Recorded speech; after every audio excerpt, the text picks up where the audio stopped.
And so with that, I just want to welcome you all again. Thank you so much for coming to Nisei Radicals, this talk with a really wonderful, exciting group of people telling us this just really powerful and inspiring story of Mitsue Yamada and Michael Yasutake. So we're going to begin with Diane Fujino, who is a professor of Asian American Studies and the former director of the Center for Black Studies Research at UC Santa Barbara. Her research examines Japanese and Asian American activist history as shaped by Black power and third world decolonization. And then she's going to be joined in conversation by Reverend Ron Fujiyoshi, who's a Christian activist and retired missionary and pastor of a small church in Hawaii. His learning and organizing has taken him around the world, and he is currently involved in the Hawaiian movement for regaining their status as an independent nation and with Micronesians in Hawaii. And then finally, we'll be joined by Miya Sommers, who's Gosei and a third-generation settler on the territory of Huichin Chokenyo speaking Ohone land in Berkeley, California.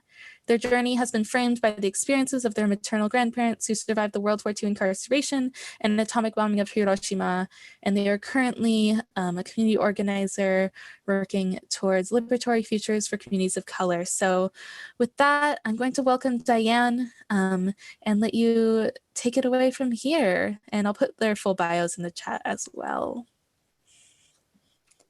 Hi, Joy. Thank you so much.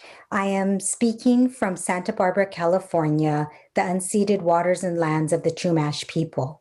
And I'm so grateful to Janum for hosting this event. And if you know me, you know that Janum has a very special place in my heart, in part because my mother, May Fujino, was a really active volunteer there for over 20 years. And I know some of her friends are zooming in right now, and I really thank you for making her experiences so profoundly meaningful and for all the work that you do at Janum that's so important to all of our communities. Mitsue Yamada is also zooming in, as is her family and Mike Yasutake's family as well. So welcome to everybody. This is a book talk on two really incredible Nisei activists, Mitsue Yamada, a feminist poet and activist, and Michael Yasutake, a radical minister activist. And besides sort of the joy of getting to showcase these two incredible people, I wrote this book to re-narrate Japanese American history, to include the stories of those too often left out, to provide a more complex and I think accurate portrayal of the Nisei, who have been thought about as the most assimilationist of all Japanese American generations and of nearly any group. Next slide, please. I put together this slide just to show could we have this slideshow, please? Oh, thank you. And the next slide, please.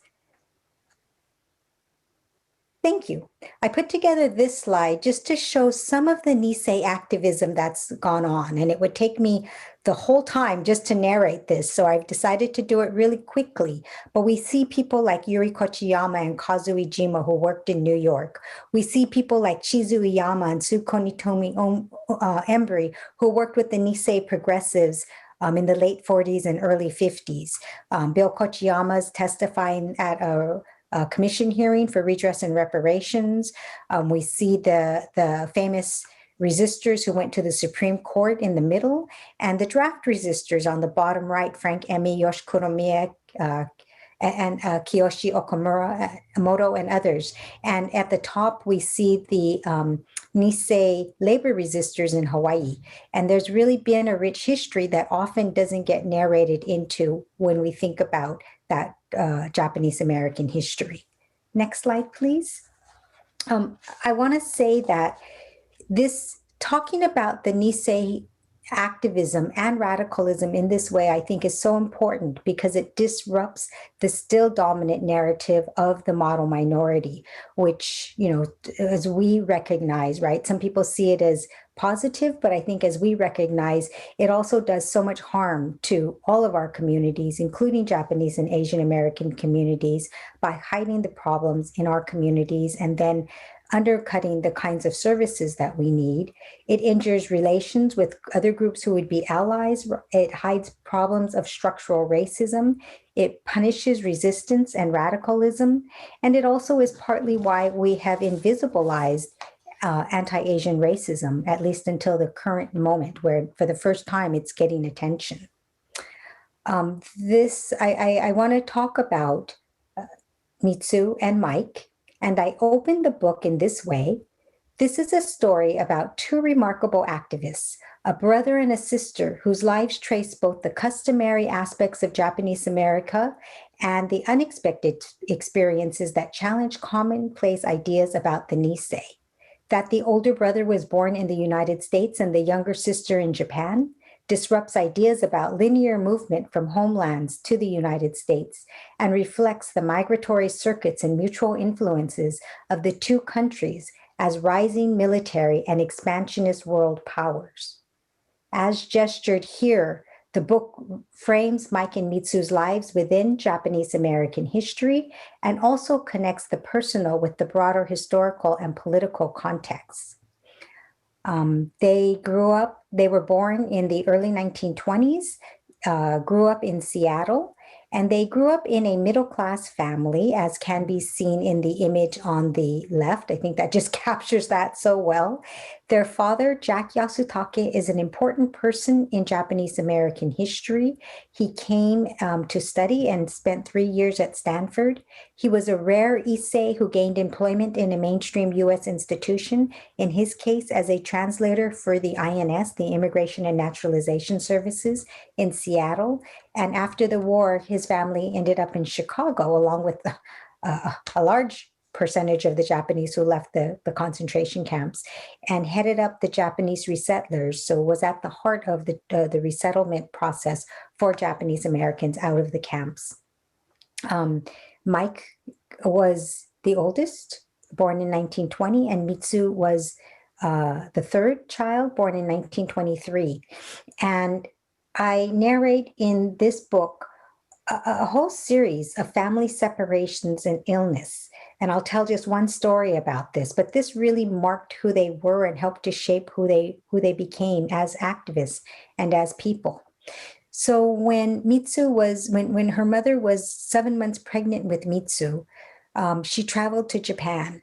She did so in part because with the second child, Tosh, Mr. Yasutake, when the midwife was overly busy, Mr. Yasutake had to deliver his second child, and he decidedly did not want to do that again. And so Mrs. Yasutake traveled to Japan to be able to have support, as she had 2-year-old Michael, 1-year-old Tosh, and a newborn, right, a child about to be born, Mitsue. But shortly after Mitsu's birth, her second brother contracted a illness, encephalitis, and their mother had to leave with him to go get medical help, leaving Michael with his grandparents, and she found a mother who was nursing in a nearby village to take care of Mitsue. When Mitsue was 3.5, the Yasutakes sent a couple who was traveling to Japan to bring both children back, but Mike's grandparents refused to release him to these people they didn't know. And Mike ended up staying for a couple more years. So Mitsue spent her first 3.5 years in Japan, but Mike returned to the family when he was 7. And the image you have on the right is in 1928 after he joins the family. And for both Mike and Mitsue, they call this, Mitsue still calls it when Mike joined the family at age 7, even though he had already been part of the family, right, living in Seattle for his first 2 years. The book narrates the racism and sexism impacting the Yasutake family, including the fact that the parents worked as domestics when they left the camps and moved to Cincinnati. And I was able to find documents that, or the FBI records that reports the ways in which the Yasutakes, their employers, found them unwilling to do this kind of work, right? So anyways, there was a lot that was very interesting and fun to find in terms of Japanese American history. But the major point of the book was to narrate an activist history. For Mike, he has done tremendous activism. And his story is really not part of US or Japanese American history. Mitsue is recognized for her poetry and her writings, and she's recognized in US feminist circles and third world feminism circles. But there's been relatively little attention to her activism. And so this is what my book takes up. Next slide, please.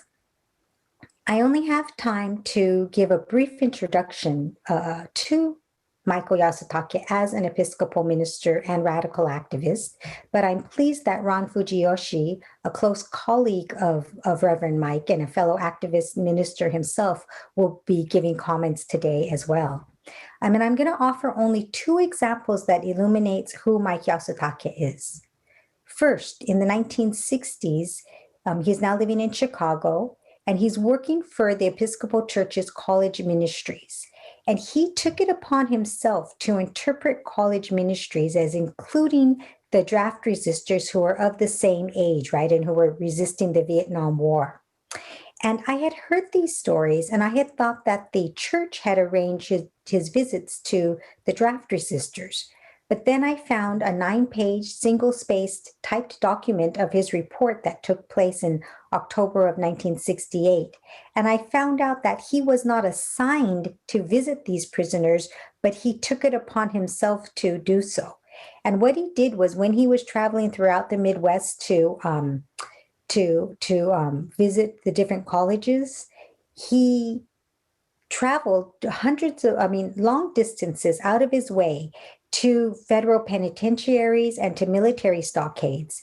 He tried to reach out to people. He contacted and spent the night sometimes at strangers' homes, who were connected to him through others. And he faced multiple rejections from wardens and prison guards who refused to let him visit the draft resistors.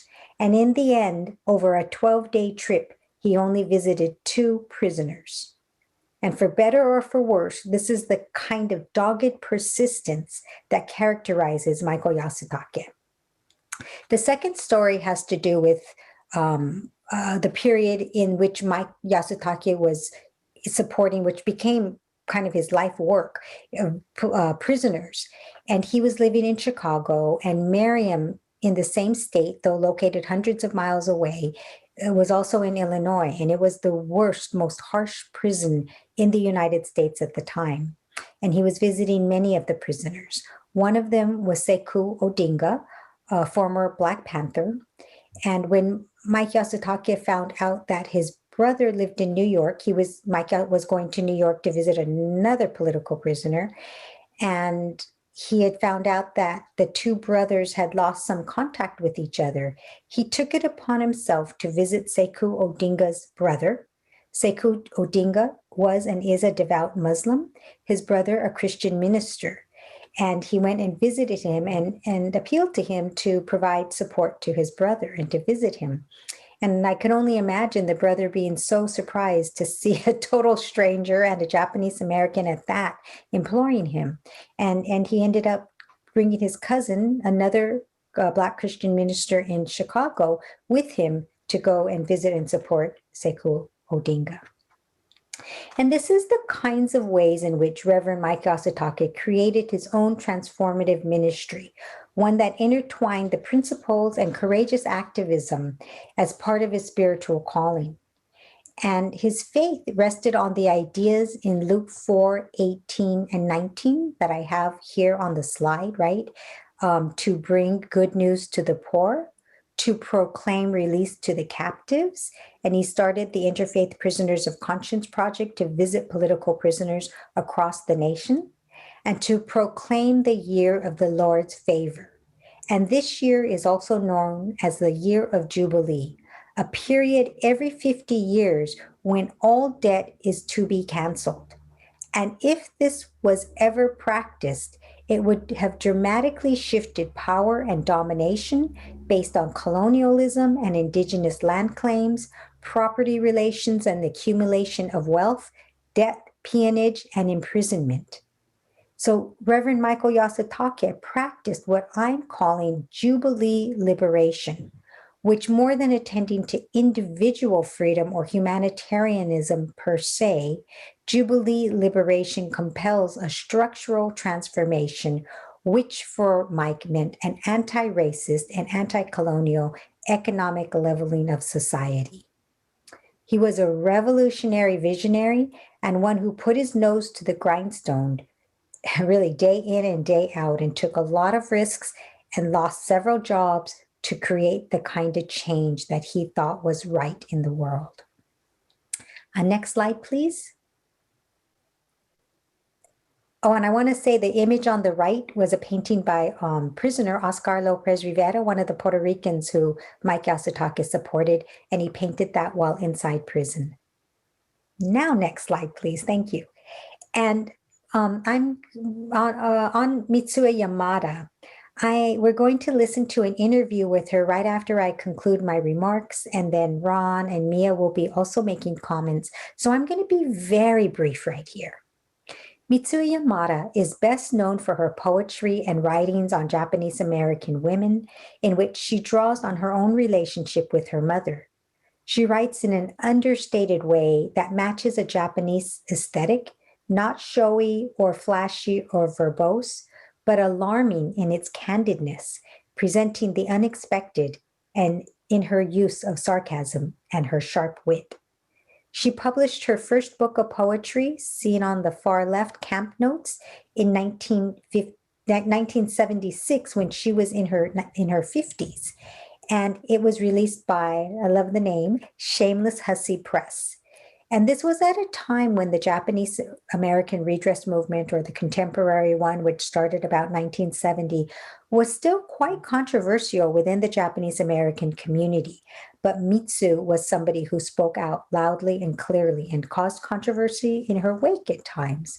But she was influenced by the women's movement and impacted by the Asian American and civil rights movements, and inspired to speak out against sexism and racism and the silence connected with Japanese Americans and with Asian women at the time. She was also published 2 essays in the groundbreaking This Bridge Called My Back by Sherry Moraga and Gloria Anzaldúa, one very famous one that impacted me greatly when I first read it many years ago.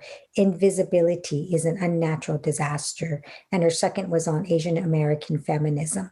So she, as a Nisei, was really writing at the time when the Sansei activists and U.S. Third World women were really forging this Third World women's movement. And she also worked with Amnesty International for many, many years. And at the urging of her brother, Mike Yasutake, and also Yuri Kochiyama, she turned to also visit U.S.-held women political prisoners. And that's a picture of her visiting the women in Dublin, some of whom were poets, like Marilyn Buck in the back, and they became very, very close. And my final picture there is one of Mitsue. I love that one, that she's still active, right? In her 90s. This was 2 years ago at age 96. She was still going to marches, and she still is. And in the next 2 segments, we'll turn now to a pre-recorded video of Mitsue. And it's Mitsue's choice to do the pre-recordings rather than to be part of this panel in this way. She's with us, but not in the webinar. And in the 2 segments that we see, she's talking about her work with Amnesty International and then reflecting on today's struggles. Yeah. I want to shift to your activism a little. And you did a lot of work with Amnesty International, right? And you were on the board of USA Amnesty.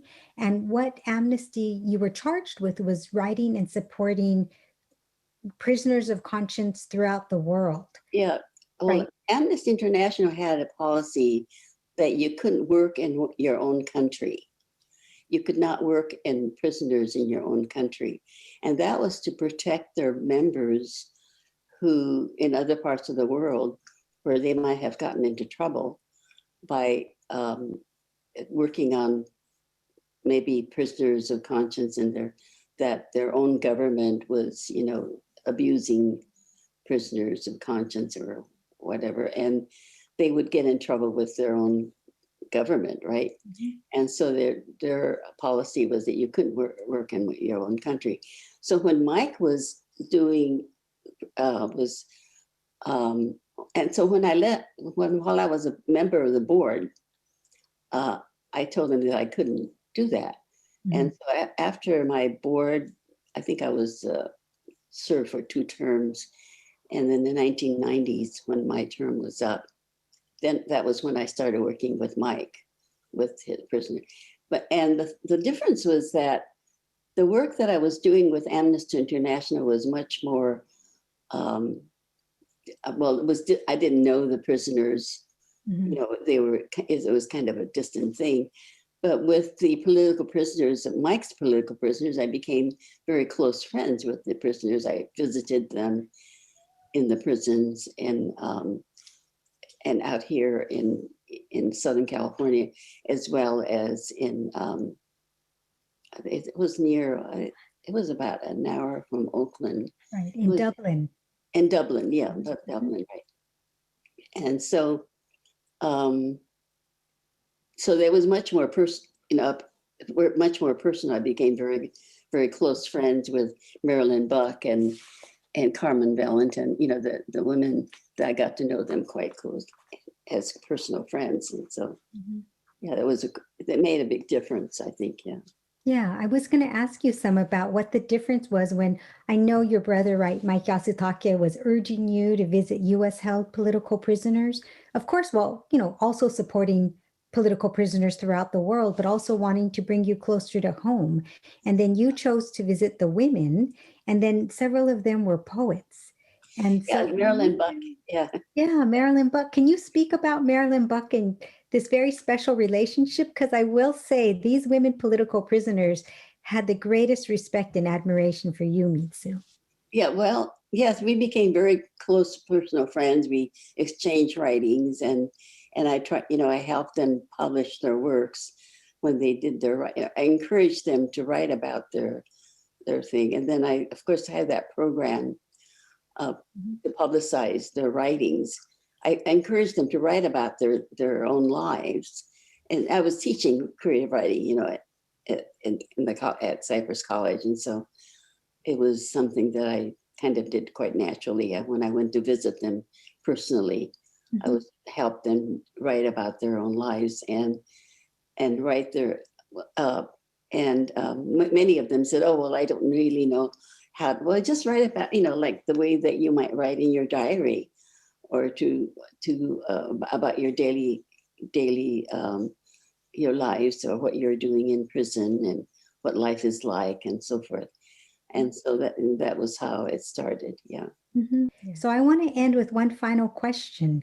You know, you have lived across 10 decades. You've seen a lot of change. You've been engaged in a lot of struggle. I'm 97 years old now. And just looking so beautiful. I'm approaching 100. I know. I hope I'm like you when I'm 100. I'm wondering if you have anything that you would like to say to young people from the wisdom of your almost 100 years of walking this earth. I think that being yourself is the most important. Being really true to yourself is the most important thing. I think that when I was even in graduate school at University of Chicago, we were the kind of writing that we did, you know, I wrote sonnets that had nothing to do with what was going on in my own life. It was something totally remote and abstract about, you know, about abstract comments or intellectual exercise of some sort that is so alien to yourself, you know. And I think that the young writers really, I think that the thing that when I started to, that was in the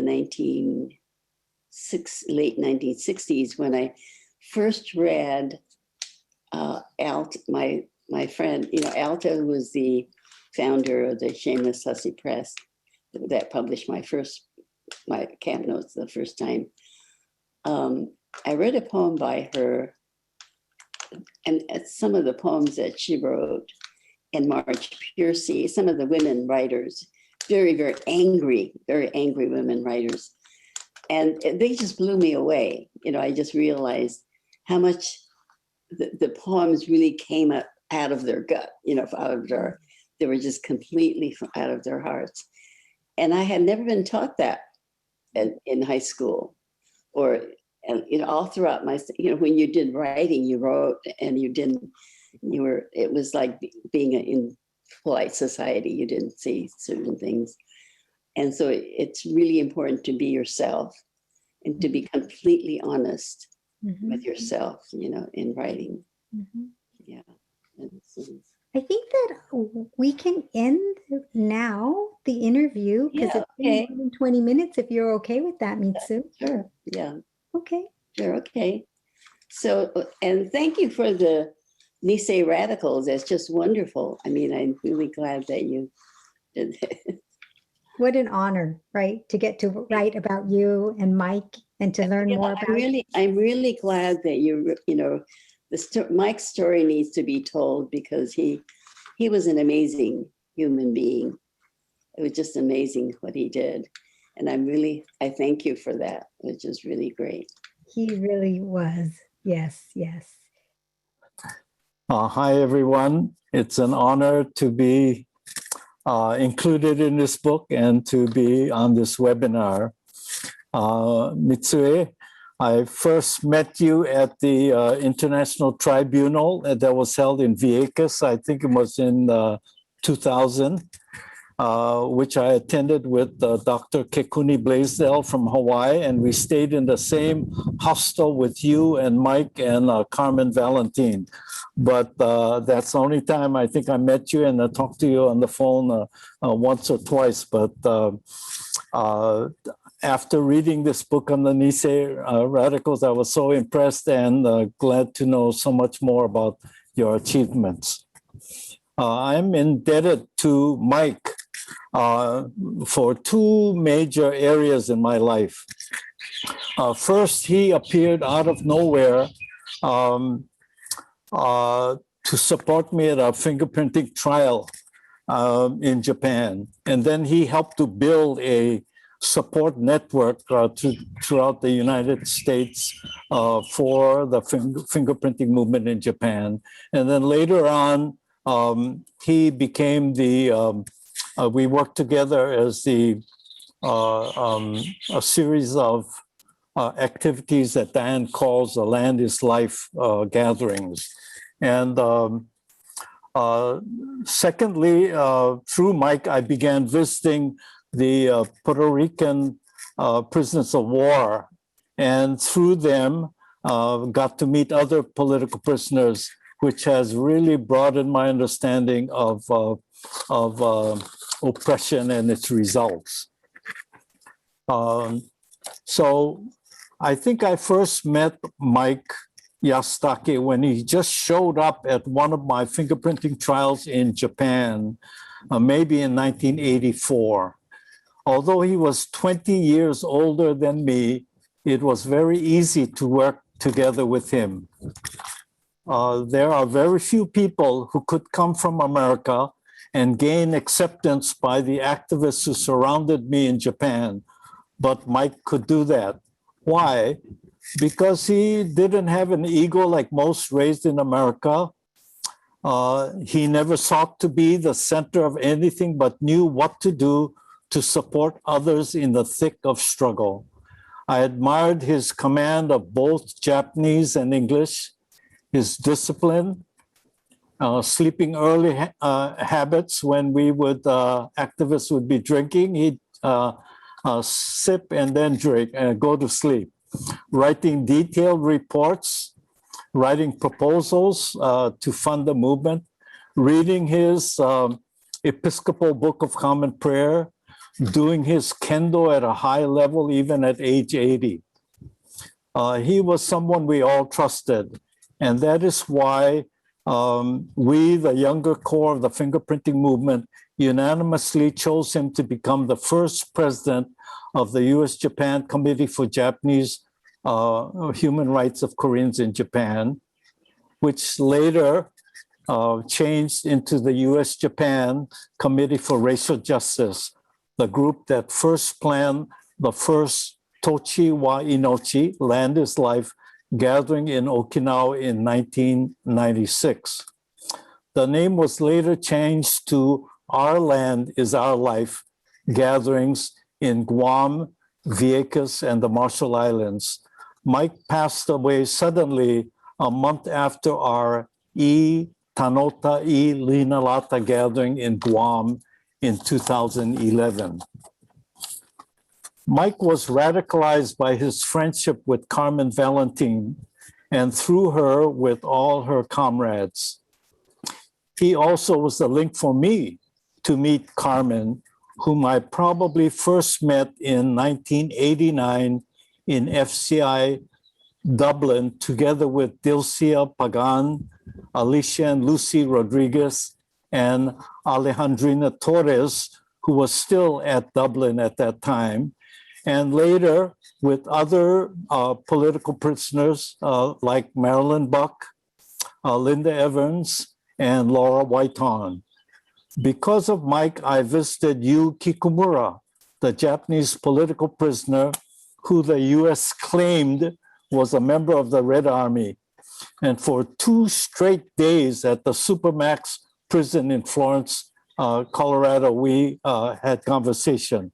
And then I also helped to get other fellow ex-missionaries in Japan, fluent in Japanese, Harold Rickard and John Ed Francis, who lived in Colorado to visit you. What has cemented the relationship between Mike and me? As I mentioned before, Mike is 20 years my elder, but we work together as equals. Being both of Japanese ancestry who have lived in the USA and in Japan, we have some shared experiences. We both are Christians of a more radical bent. Diane focused on Mike's Jubilee liberation theology, which is very interesting. I agree with that, but for me, Jesus was radical. We both have spent time living in Chicago with the multitude of movements for justice influencing us. However, I think Mike is my model of a no-no boy. I don't know exactly whether Mike answered no to the 2 questions in the loyalty survey that everyone in the concentration camps were forced to fill. I do know that at the University of Cincinnati, the FBI tried to force him to change his stance on the 2 questions, and Mike refused, leading to his being expelled. This stand on principle, not willing to succumb to the US government's pressure to fight in a war as a US combatant, is what is most admirable. Mike has lived as a 20-year-old in Japan in 1940 and experienced the Japanese government's propaganda to build the patriotic spirit of the Japanese to fight for the greater East Asia prosperity sphere. He then returned to the USA and experienced the US government's propaganda to build a patriotic spirit of the Americans to fight for America. To take this principled stand, which I identify as the Nisei no-no boys who never lived in Japan, did not speak the Japanese language perfectly, and many who were shipped back to Japan at the end of the war when Japan was devastated, was a stand that I admire even today. For me, Mike symbolized the stand, and I can see why someone who stands on these principles can make ties of solidarity with the liberation struggles of others. Thank you.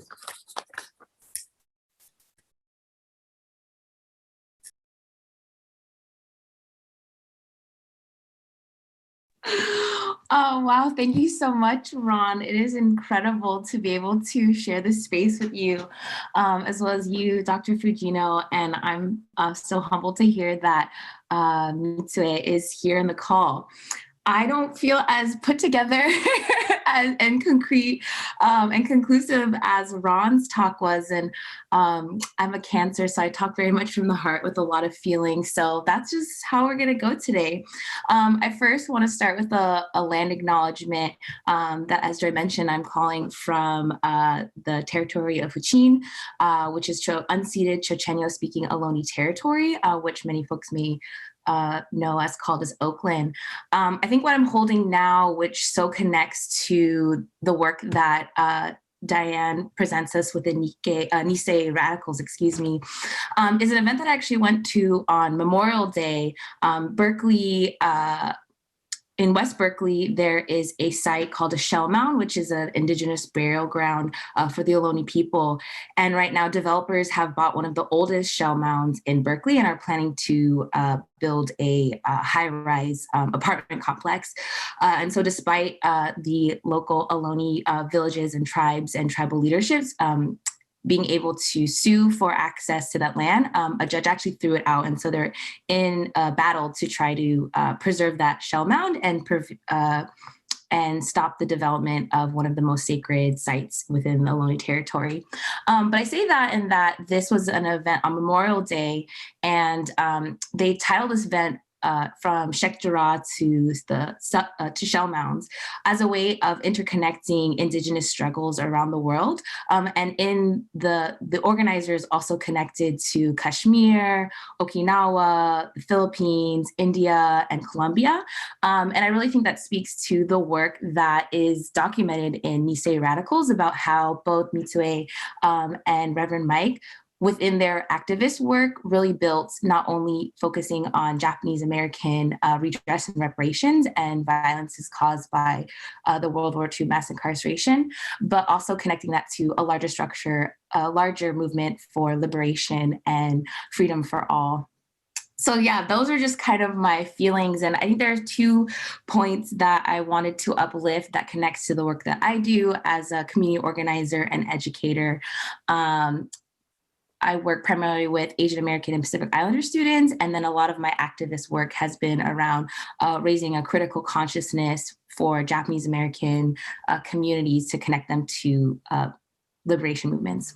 I also want to note too, as Ron was mentioning and talking about the experiences of Koreans in Japan, noting that Nikkei and Japanese American can also be structures that invisibilize the experiences of indigenous Okinawan or Unchinachu people, Ainu people, Korean, Zainichi Korean, and other ethnic and communal identifications that have been eclipsed as part of the Japanese nation building state. So just wanting to name that and hope maybe we can all talk about that and how that really connects to the work that Mitsue and Michael did throughout their lives.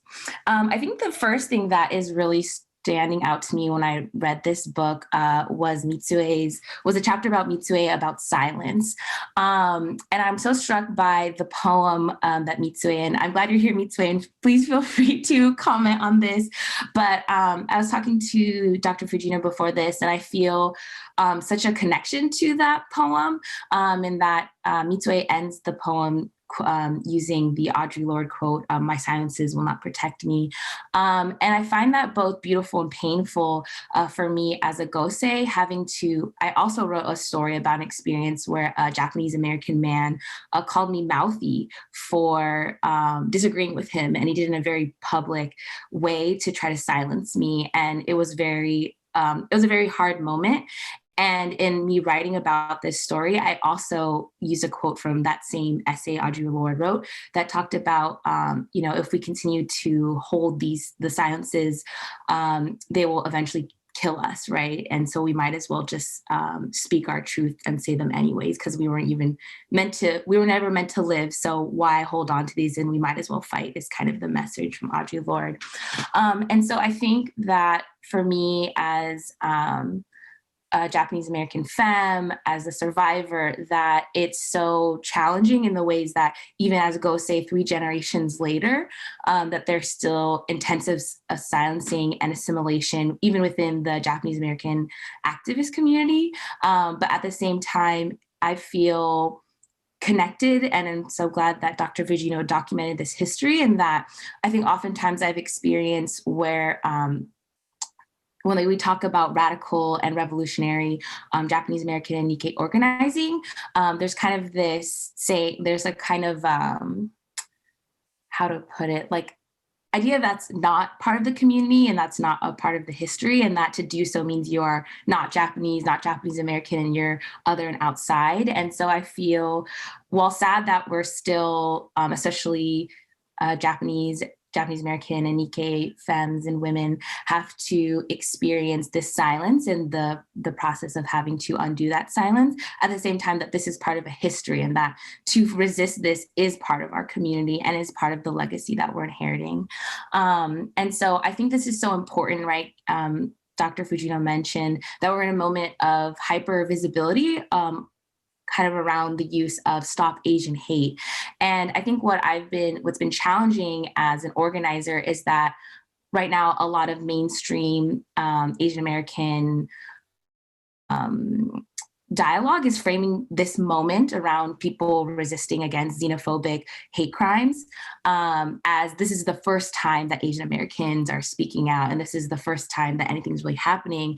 But as Dr. Fujino said, that is not true. And books like this serve to disrupt that notion and actually embed a revolutionary history within the very fabric of our communities. And I think that's so important to continue to lift up how our communities have resisted against state violence, and that, again, not letting things like hate be reduced to the interpersonal and the individual, but actually the result of manufactured violence. And so I think having and manufactured state policy, right? So I think that that's so important as we continue thinking about organizing the community, invoking a revolutionary politic that Mitsue and Michael use that look not only at, again, sort of appeasing the status quo, but resisting and, fighting for all of our freedoms. I think the last part that I want to share, and again, just hoping to just be in conversation, is really the importance of how Mitsue and Michael also incorporate an internationalist perspective. I think, and Dr. Fujino in the book mentions Eiichiro Azuma and talking about how Japanese immigration from Japan, right, was also flanked by a Japanese imperialist policy. And so through that, there has been a very specific level of identity development and formation for Japanese Americans that in a lot of ways, I think encourages JAs, at least in my experience, to be disinterested or disengaged from global politic. And so while I've experienced folks who are interested in talking about immigrant detention in the US, there is a fear of talking about what's happening in Japan. And I also want to name that very recently, a refugee from Sri Lanka died in Japanese immigrant because of being denied medical care, right? And so we can see these parallels, but I think because of this assimilationist policy within the US, and this needing to paint Japan as this hegemonic utopia, that there is a intentionality to hide hide the issues going to Japan and connecting them to the US and building that international solidarity. And so I think to really end there, what I'm hoping both as we move forward as organizers in the Japanese American community, that we can be connected to what's going on, again, not only in Japan, but globally. And I think, as I started talking about Palestine and Colombia and all of these pieces, right, are interconnected. But I also think, right, Mitsue, there's a quote in towards the end of the book where Mitsue says, after visiting Okinawa and just witnessing the just abhorrent violence, both enacted by US and Japanese military, that she's quoted saying, "There are warring nationalities in me that have been responsible for acts of unspeakable horror." And so I named and as we move forward within organizing that as Japanese Americans and Nikkeis, we can think about how do we turn, really feel responsible to that violence and find ways then to both looking at Japan, apply pressure to the violences they're enacting both in Japan and globally, as well as connecting that to the violences that are happening in the United States. And again, lifting up an internationalist, anti-imperialist, anti-capitalist perspective in all the work that we do. So thank you all for listening to my thoughts. And I'm just so humbled to be able to be in space with you all, and look forward to your questions and also to be able to chat with all of those panelists.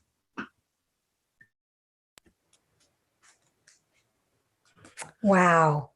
I want to say that I am deeply moved, Miya. I feel like you captured exactly, like you get why I wrote this book. You get the lives of Mike and Mitsue and the importance of what they're doing.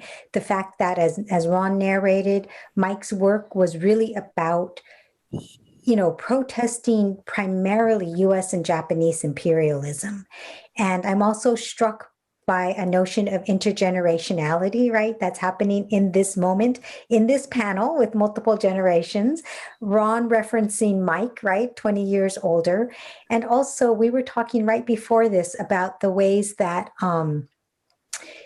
in 2019, when Mitsue's third book of poetry, Full Circle, came out and Janum put on a program, there were 4 or 5 generations of Japanese American women. And one of the things that really struck me at that program, and is right now as you speak, Miya, is the ways that Mitsue remains so relevant. The things she wrote about in 1981, or actually she wrote that Invisibility as an Unnatural Disaster in the 70s, remains so relevant, which is both sad, right?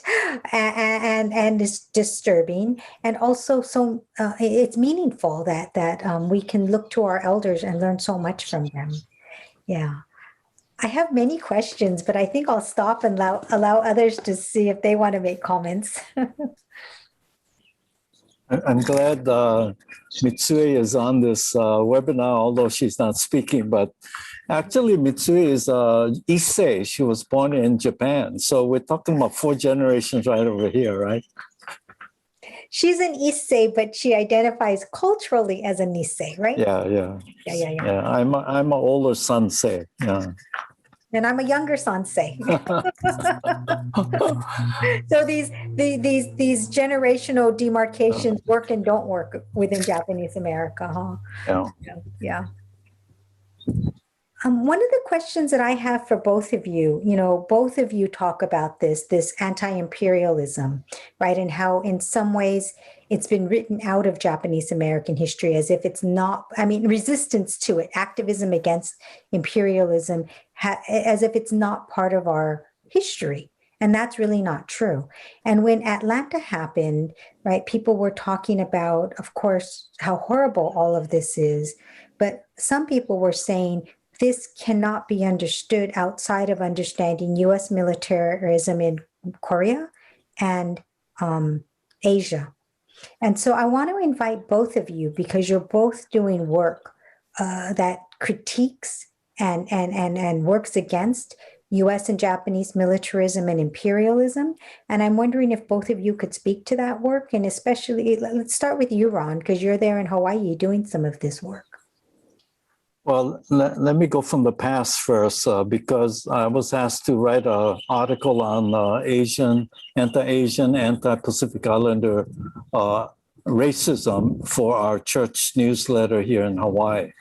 So I started off by saying, and this is kind of interesting because when I first met Yu Kochiyama in the late 1970s, she told me the story of the Hibakusha who went to her house, and that's why they wanted to know, they wanted to meet Malcolm X, and so that's why she went over to get Malcolm and didn't expect him to come to her apartment, and he showed up and shamed her because he had read all of the books in the prison library about Japan, and he knew more about Japan than she did. Yeah, but when I began working with the Hibakshas in in Hiroshima, I met some Korean hibakusas.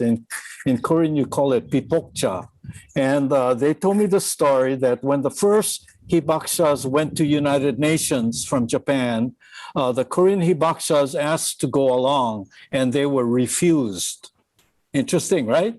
Now, why were they refused? Because I figured out the Japanese hibakusas wanted to be seen as victims only.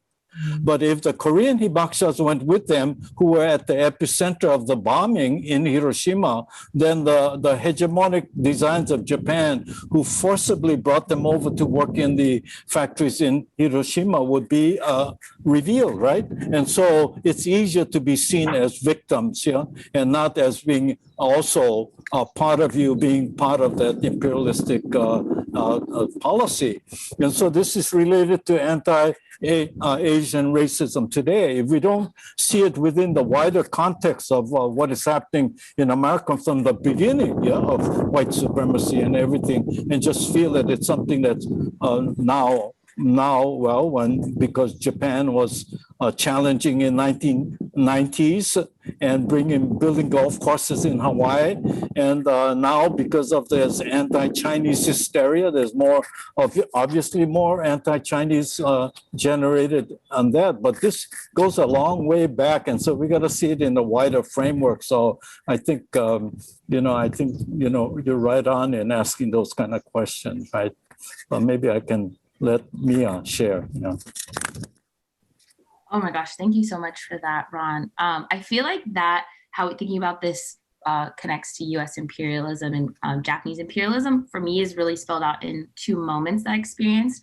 When I was studying abroad in Japan in college, I had an opportunity because a high school friend he was a Marine, and I forget the name of which race, right? But we hadn't seen each other ever, and we had been really close. And so he messaged me. This is set up, but while I was in Okinawa and on a US base. And I think first that was the weirdest experience for me, having I lived in Yokohama, and then going to, I forget the name, but going back to that base and it feeling like I was in the US, we were using US dollars, we went to a corner store and everything. It looked like being in a US 7-Eleven versus a 7-Eleven Japan.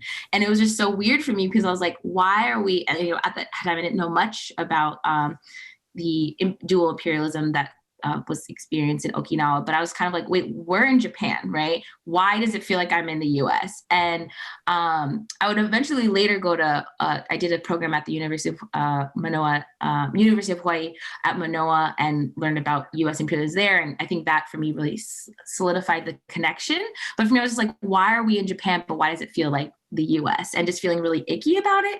And then the worst part is, because they shuttle around the visitors in these shuttles to get on and off base. And so I'm with my friend who's a Marine, and there's me, and then there's my two other friends. And the driver, who is a white man, starts talking to my Marine friend about me, being like, is that your girlfriend?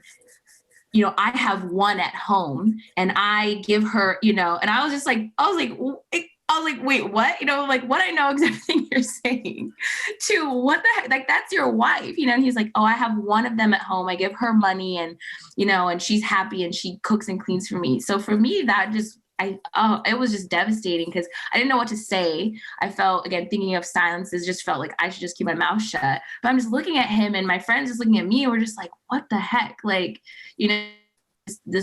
All the levels of just dehumanization and just assumption and of incorporation of people as things and items. So I think that was my first experience of just realizing the violences of US bases and how, their place across globally is involved in this process of dehumanization of people who live there, and as those people as functions to serve their interests. I think the other piece, though, helping connect this to when we also think about Japan was very recently, there's a lot of conversation around, if you just have I'm wearing a haori, but so a Japanese kind of coat, but people just have shawls on and then people are like, oh my God, it's a kimono, right? And that being about cultural appropriation. And there's this person, a white woman in Hawaii, who was selling this kimono on her website and she called it the mama-san kimono. And I was like, are you kidding me? Like, do you know what mama-san refers to? And she was like, oh, someone told me it means girl boss. And I was like, no, and getting actually involved in that history and realizing, right, the term mama-san, right, was used by U.S. military, and they would call women mama-san and boy-sans, right? So it's this act of this language of dehumanization. But when you think about mama-san and using kimono, there's this sexualization. But you see that actually happening, the use of mama-san happens in the Vietnam War, right? So there's this using of this gendered violence and this use of, again, commodification of like Japanese women around the bases for sexual desire, and then it being placed in places in Vietnam, I'm sure, also across both Japanese occupied places in the Pacific and US occupied places. So I just give those as really quick examples of just the way that you can see in even the language and the clothes, how this is just being brought over. And so for me, as just so terrible Atlanta was, like, it's still to this day, I can't like not get emotional just thinking about how terrible that was. You can also see where these stereotypes come is both employed by, U.S. empire, that's also being perpetuated through the use of, Ron mentioned the Greater East Coast Prosperity Sphere, sorry. And one of my, the work that I'm doing in my graduate program is actually thinking about how Japan has gotten everything it's wanted through the co-prosperity sphere and continues to apply sort of its power. And so despite, there are bases in what we would refer to as Japan, but then also like around Tokyo and Yokosuka, right? There's an occupation, but there's also a Japanese government sort of compliance with that and a use of that to serve their own state needs, right? And so there's a Japanese government sort of investment in that. So it's just terrible. We just gotta do something, we gotta get rid of it. It's where I'm at right now.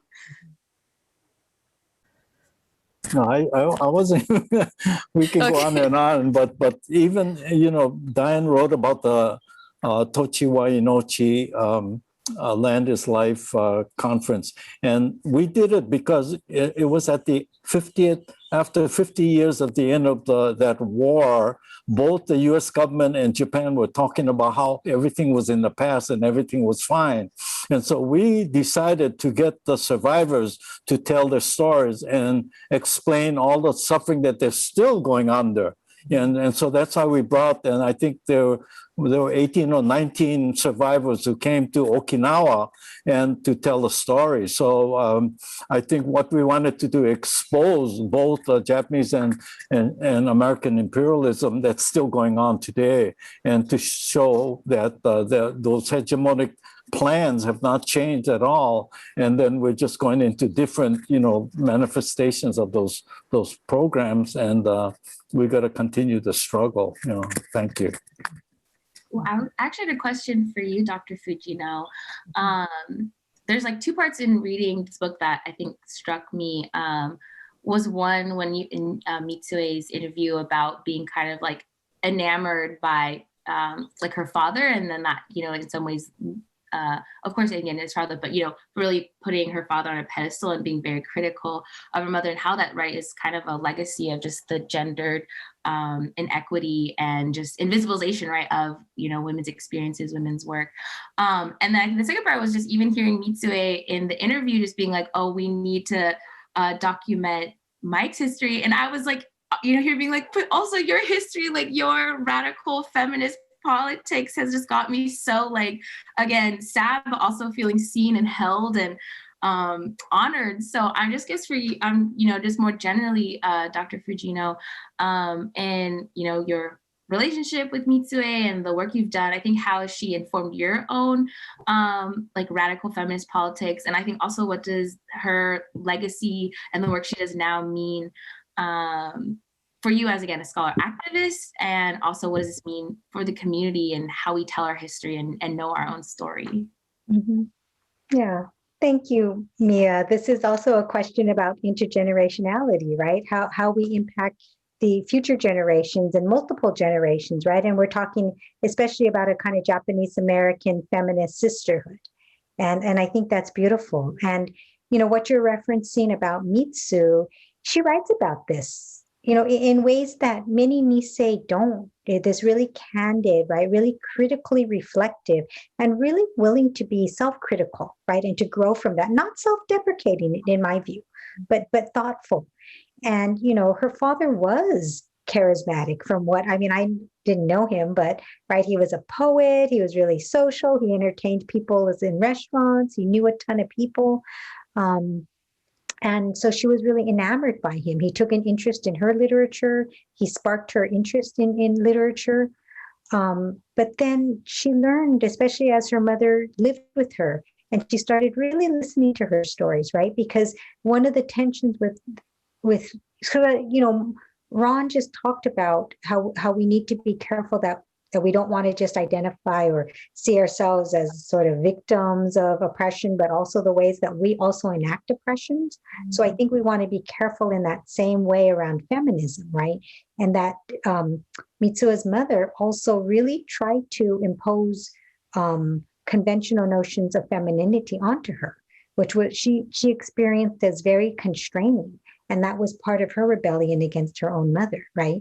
But as she came to learn her mother's story and the story of Issei women, she really grew, right, in her understanding and her compassion towards it. And then she writes about this in her writings. And she also comes to understand her father and his sexism, right? And the ways that he inflicted harm on her mother and the family.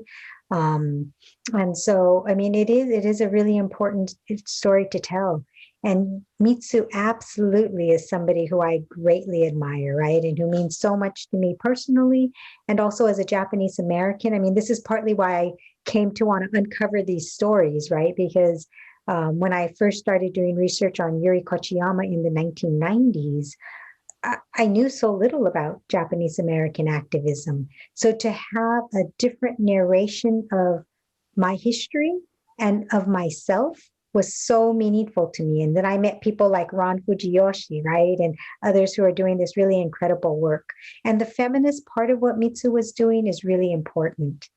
I have a slightly different reading, though, of what she says at the end. And I appreciate yours, Miya, and I appreciate the emphasis on women and on feminist perspectives.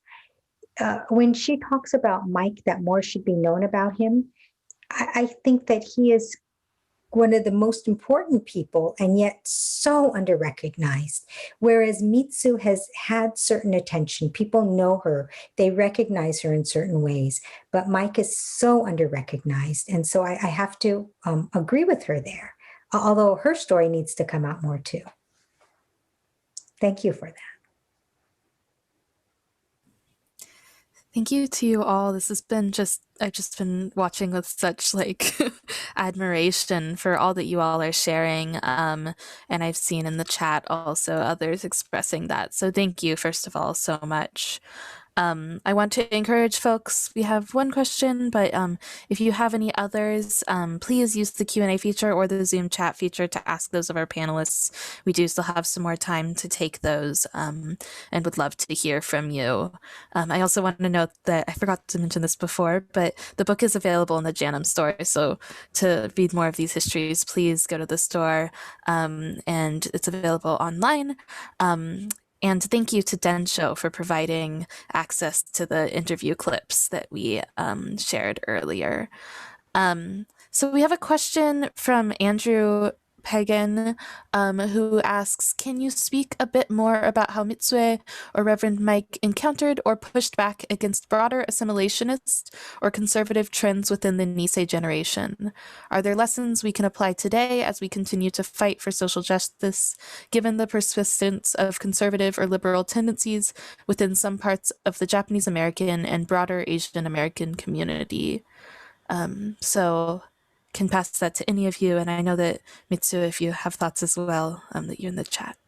I know. I think Mitsue is trying to come in on the chat because we really want you to be part of this conversation. And I'll address it for Reverend Mike and maybe a bit for Mitsue, but then I think this is a broader question beyond the two of them. So if Miya and Ron want to weigh in too. I think in ways it wasn't easy for them. They after leaving the camps, They lived primarily in white communities, Mike in Evanston, Mitsu in Sierra Madre, California, and then Irvine, California, where she lives now. And I know for Reverend Mike, he often worked within, like in primarily white congregations. He also took time out every week to be part of a Japanese American, Japanese speaking congregation, but his main congregation was in the white suburbs. And it was hard in many ways. He in the 50s was working against housing discrimination and housing segregation. And he made a comment that if he wasn't living in a church provided house, he couldn't even live where he was living. And they would try to use the church because it wasn't always easy to have spaces in the community to gather. So they would open up the church to meet, and then different people, different church congregants would become very upset that they were working on housing desegregation, right? Mitsuye talks about doing work also in the 50s, I believe. No, I'm sorry, this was the 60s, around housing desegregation and going around to, and the people at her church, which was primarily white, this was in Sierra Madre, saying, why are you doing that? You know, aren't you happy? Haven't we treated you well? Do you want Sierra Madre to become like Pasadena? Meaning, do you want Black folk to come in? And Mitsu refused that. She refused to have Japanese American inclusion at the expense of Blacks. And I would argue that both Mitsu and Mike really worked to do what Soya Jung calls model minority mutiny, right? This rejection of the model minority and the injuries it causes to all. Ron or Miya, I don't know if you want to weigh in on this. Well, you know, what I said about the no boys and Mike being my model, I think very clearly speaks to that. I mean, maybe you in North America have more stories about the resistors and others, but in Hawaii, I think even today, our Japanese American newspapers like Hawaii Hochi and are still mainly talking about 44200 Battalion and lifting up that as the you know, example of what the Japanese American should be. And so these people who have bought into this one story, you know, tend to be all pro-American, right? So why would you support a Native Hawaiian movement for to regain your independence when we were an independent nation? Behind it's very hard, and so I think it makes a big difference. I mean, in my own struggle, when I came back from Japan, the people who sent me money were mainly Okinawans, not the Japanese Americans in Hawaii, because they could see Japan from the underside, right? So they knew, you know, Japanese Americans by and large saying, "Hey, Ron's shaming us, you know, as a Japanese American, go and break the Japanese law." But Okinawans could understand better, right?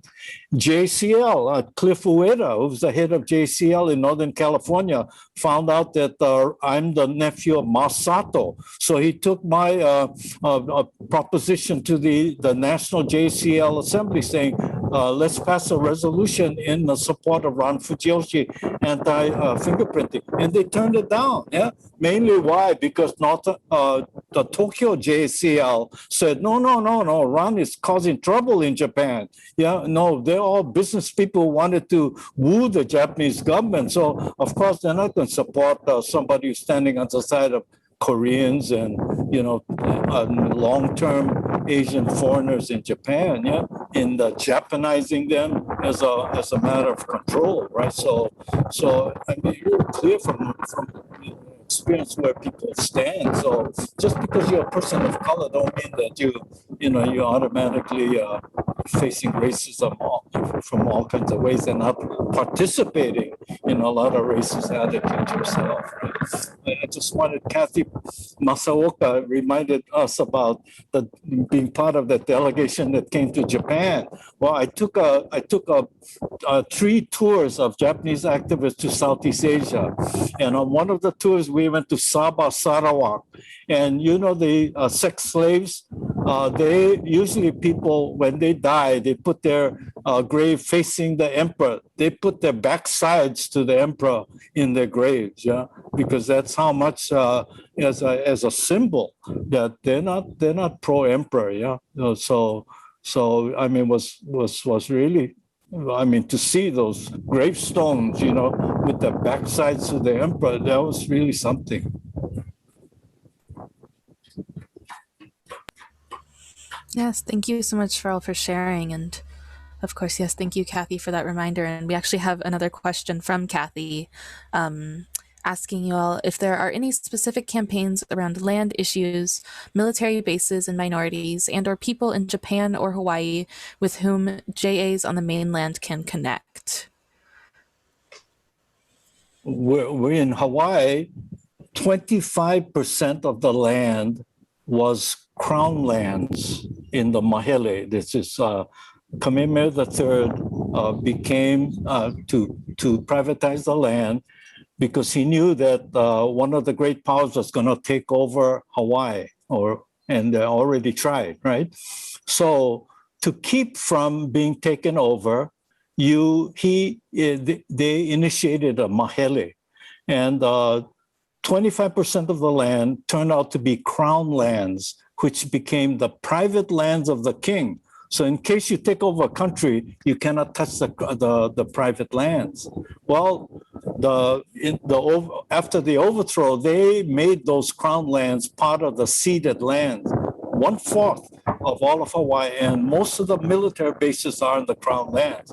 So right now we have going to our General Synod a resolution saying, stop the state of war that America's University of Hawaii and America has been in a state of war for 128 years. When the U.S. military were disembarked, President Cleveland admitted that's the beginning of a state of war because America and Kingdom had a treaty. And so they disembarked the troops. That's a state of war. And we've been under a state of war for 128 years. So now we're saying at General Synod, like 30 years ago, we had our president apologize for the complicity of the church in the overthrow. We're saying end that 128-year state of war. Now, if that does, then it's going to raise the whole land issue about all the military bases are in Hawaii. You know? So definitely, the struggle is still with land, even within the church. Now, the activists on Mauna Kea definitely saying, wait, this is our sacred mountain. In the Mahele was government lands. You have no right to build one 30-meter telescope on there. And so, you know, I mean, just yesterday, some of our kupuna were in the court, you know, to play out that part of that struggle. So definitely the land struggle is going on right now. So yeah, you can jump in all kinds of ways. Thank you.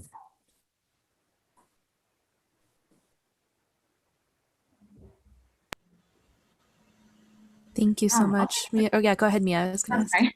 I'll just say quickly, I mean, this kind of connects a little bit to the last question. I think one of the biggest lessons that I'm reminded through this book is like the importance of like getting organized, right? And that doesn't mean just showing up, getting connected, right? There's so many great examples in this book about like, and you'd say like, or letter writing, or like, you know, I think millennial me, but you know, I just think it's a very different time. You know, we're on Facebook groups and I can like Instagram, like Joy and I, sometimes we send each other messages about cool events. So even though I'm up here in Northern California and there in SoCal, we can kind of be connected very instantaneously. But right, even in this book, there's still just the ways that, again, maybe how organizing has changed, but the importance of like interconnection and staying up to date on the latest things and like contacting people when important things are happening. I think it's such an important lesson for us to keep reminding.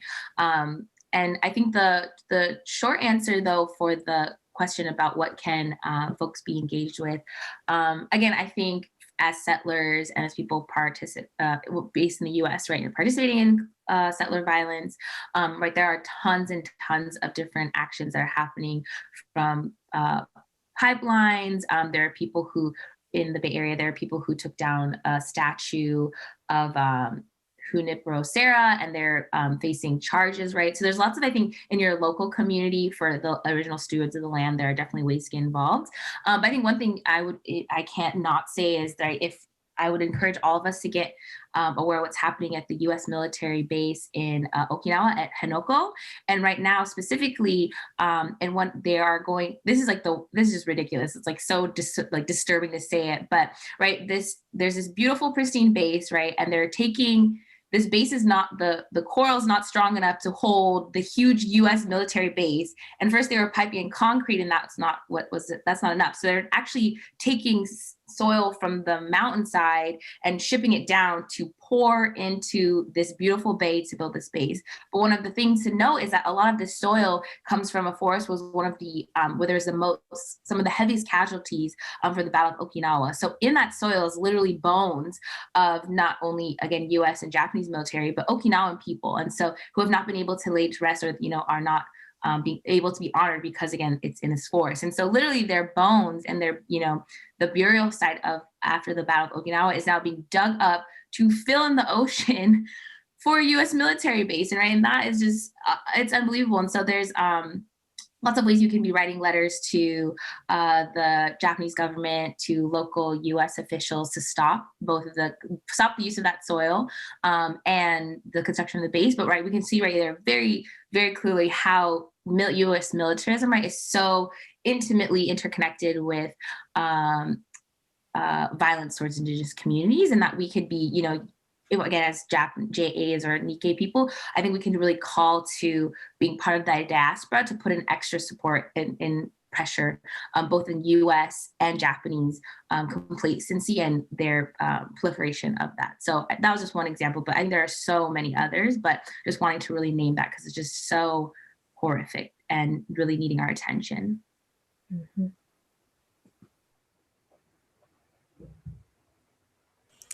Thank you. I'm going to go on to our last question. Diane, did you have anything you wanted to add to that one? I think if you ask the question, and then I'll see, because I do have comments back to Miya and Ron, but let's go with the question, and we maybe, we'll have one last round of us or something. Yeah. I just want to note that Heidi put in the chat that Mitsue says it's wonderful to hear Ron Fujiyoshi. So, but yeah, I think this question is a really good one for us to kind of go out on also. But Lynn Ishizaki says first, thank you so much to all the panelists, but also says, I would love to hear how all of you imagine anti-imperial radical futures for Nikkei communities, including in Japanese Christian churches. And I'd be curious to hear kind of how you hope that folks are taking the lessons and the stories from this book forward. Mm-hmm. I guess I'll go, and it connects both to what Miya and Ron were talking about, and thank you for this really important question. And I think that the work that Mike and Mitsu do really speak to this. They speak to what Ron was talking about, right? The ways that Japanese Americans both have been impacted by white supremacy and militarism and imperialism in really horrible ways. I mean, the concentration camps are just one of those, but also the ways that we're implicated in inflicting harm onto others and oppression onto others. And it reminds me of Frantz Fanon's, right, Wretched of the Earth, which really critiques colonial violence, but also sees people, even colonized subjects, who can then implement, right, who can inflict harm onto others. And so I think this is the location of Japanese America, and we need to be very careful with this. And I think that the work that Ron and Mike were doing, and Mitsu participated in one of them, I think the Tochiwa Inochi really speaks to the kinds of issues that Miya was talking about, right? The ways that you would use soil, right, that's sacred, that's lives and bodies are in that soil, to fill in coil, right, and to do harm to Mother Earth, which is going to come out to bite all of us in the end, right, in a big way. And it's all interconnected, right? The racism, the structural racism, the colonialism, the harm to to women, to the environment. And we really need to think about these other kinds of futures. And that connects to this question about how we get to radical anti-imperialism.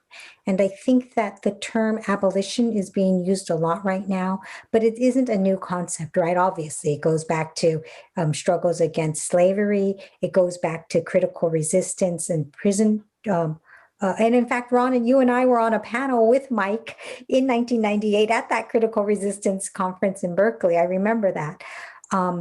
This idea that we need to attack structural problems, right? We need to defund, not be careful where we put our funding, right? Defund certain institutions that do harm and then put that into thinking of alternatives. And there is no shortage of imagination. There is no shortage of what the people want, but it's always blocked. So some of our thinking isn't just what we want to build, but it's also how we intervene and, right, the political and the corporate systems that keep erecting roadblocks to what we want to do. And this requires what Miya was talking about. I'm so glad you talked about it. This organizing that Mike and Mitsue illustrate for us. And they both worked for decades and decades. It wasn't just something that you do for 15 minutes of fame, right? And Mike in particular lost several jobs, got really ostracized because he always stood for what he thought was right. He was very dogged in the ways that I kind of gave an example of, and which I love about him. And that this organizing around over the long haul is going to really require us to be to think very strategically, to be collective, to set aside our egos, right? That Ron mentioned too, and to really be collective in the ways we work.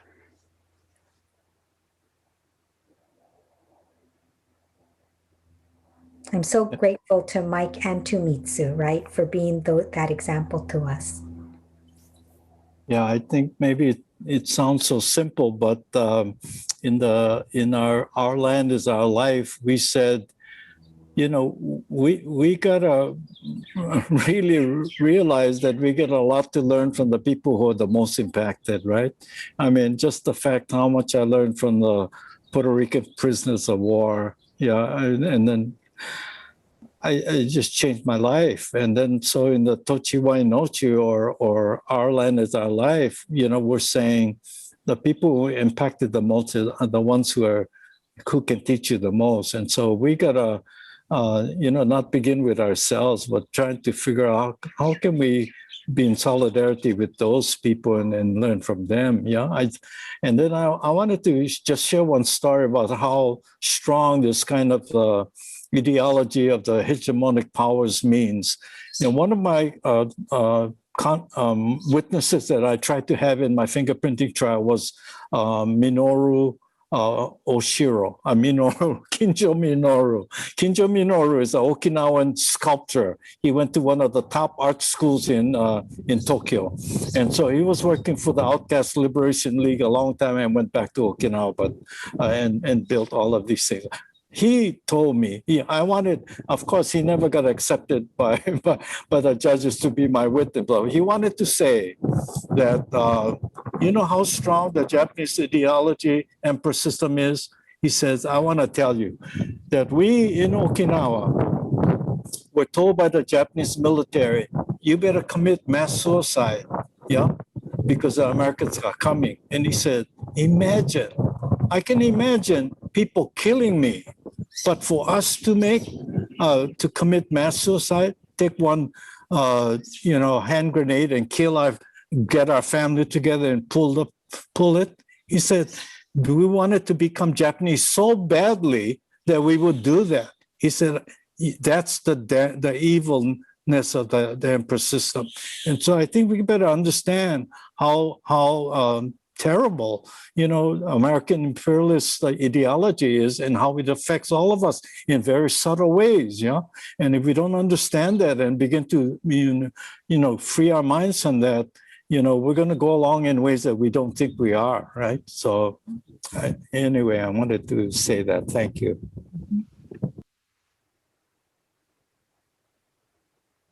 Wow. Thank you for such a great question, Lynn. And I'm feeling so emotional right now.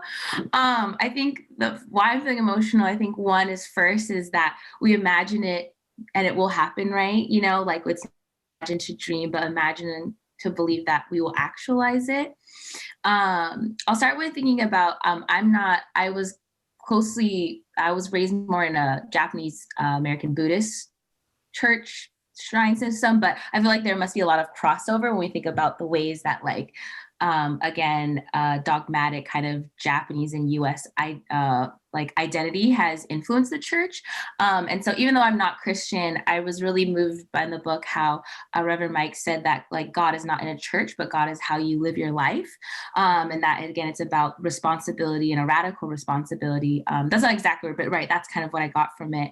And so I feel like, you know, that really starts in that we can, Kinjo, I'm also, thank you so much for mentioning Kinjo Sensei. He's phenomenal. I think, right, Kinjo Sensei, as an Indigenous Okinawan, also talks about how, right, the imperial system in Japan, right, has a very specific moment in which it started. And I think there are ways we can actually look previous past into, you know, having an identity that's not based on the imperialism of the emperor system and post Meiji Restoration, but one of a Japanese Nikkei, or again, still fumbling with the terms, but of a people that is from those islands and how we can actually base our identity to the connection to that land, and through that again sort of build this very abolitionist perspective of that our culture, our people, and our history doesn't have to be built on these systems, but actually as a people interconnected and caring for each other. And so I think that's for me where I see how I'm imagining it now, is for us to not have to buy into the myths of Japaneseness, of American, of US-ness and that, but actually believe in each other and be committed and responsible to each other of all generations, right? I think I want to be very clear that this is not only work for Gosei Yonseis, but again, our Sanseis and our Rokuseis, our 7 generations of the future. This is all of our responsibility to be interconnected with each other, and it will happen. So that's where I'm going to end, is that by documenting this really gives us the guide for how it can and will be done. And we'll just keep going.